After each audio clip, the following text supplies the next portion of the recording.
landing gear arrangement looks so fragile, and yet we never ever had any problem with it.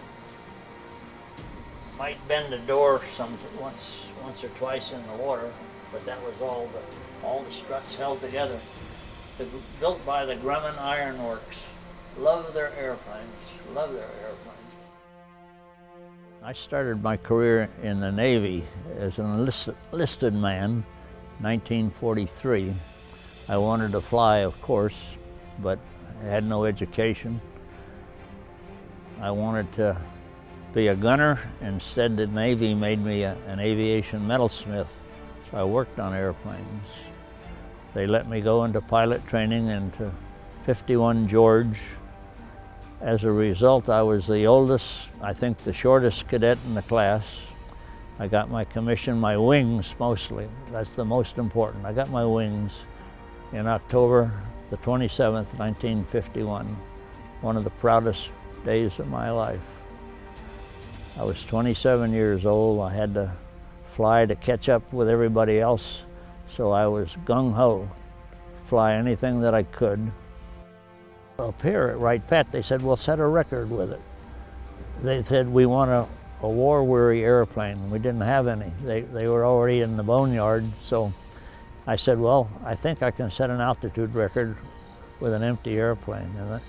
And then that evolved into trying this on the 4th of July, 1973, because they said that was a dead news day. It would surely get in the papers. A lot of paperwork had to go all the way up to the Chief of Staff, and eventually we had approval.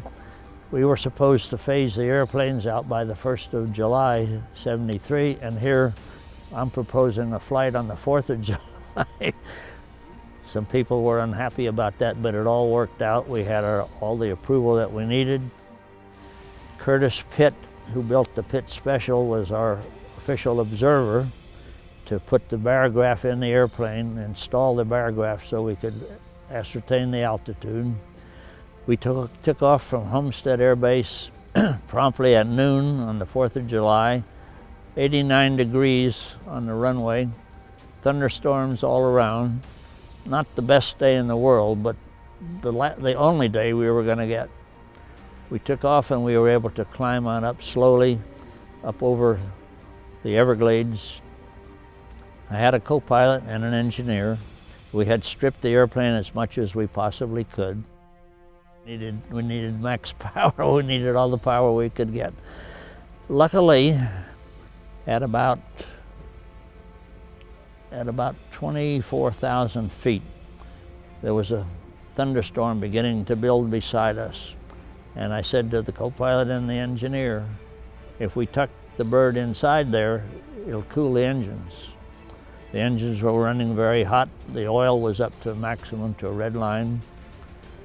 We put the airplane in that thunderstorm, just beginning to build, and it lifted us up, indicated up to about 31,000 feet. As soon as we got it in there, all the temperatures came back down to normal. It was 25 degrees below zero, even in South Florida at that altitude. We decided by that time that surely we had an altitude that we could be satisfied with. And we turned around and came back down and landed in the ship channel in Miami, downtown Miami. You had to prove that it was an amphibian. We had taken off from Homestead from a hard surface runway. Now we had to put it in the water. And we had photographers, reporters, most of my relatives, I think we outnumbered, but we had 200 or 300 people there, and it was a great day.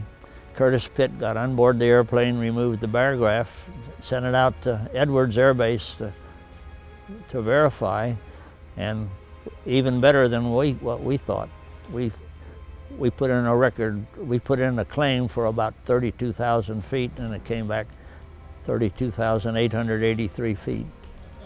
And that's the official record, still holds today, for a twin-engine, piston-powered amphibian. I used to have it tattooed on my forehead.